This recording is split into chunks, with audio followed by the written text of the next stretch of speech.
Après une réponse musclée de Maître Papi Serge Mayamba et du député provincial honoraire Henri Toka sur les mensonges proférés par l'actuel gouverneur de Kinshasa, faisant état d'une prétendue dette de 60 millions de dollars américains contractée dans toutes les banques de la capitale sauf la BCDC par son prédécesseur, l'actuel locataire de l'hôtel de ville de Kinshasa a changé de fusil d'épaule.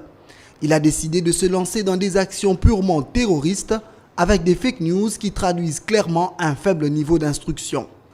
Voici la fameuse invitation du parquet à l'intention d'André Kimbuta.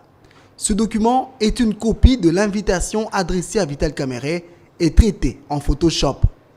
À l'analyse de ces deux documents, voici les incongruités qui prouvent qu'autour de l'actuel locataire de l'hôtel de ville de Kinshasa, il n'y a que des amateurs et des apprentis sorciers qui, comme des aveugles, ignorent totalement où ils vont. Comment expliquer que la personne qui a reçu l'invitation de Vital Kamerhe et d'André Kimbuta soit la même?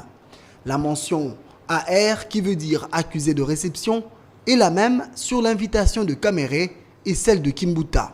Le logiciel Photoshop, qui ne peut pas tout faire malheureusement, était incapable de supprimer le cachet de la présidence de la République sur l'invitation du sénateur Kimbuta. Ce dernier ne travaille pas à la présidence de la République. Comment alors expliquer ce cachet sur son invitation?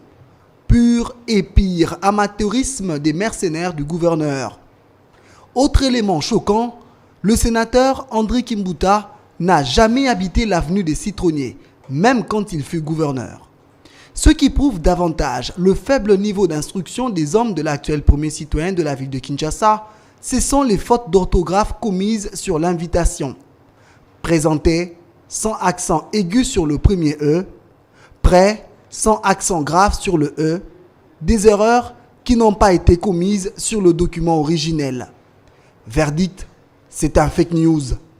Aujourd'hui, André Kimbuta est un sénateur. Avant de le convoquer, le parquet écrit avant tout au Sénat pour demander la levée de ses immunités, chose que les apprentis juristes de l'hôtel de ville de Kinshasa ont oubliée.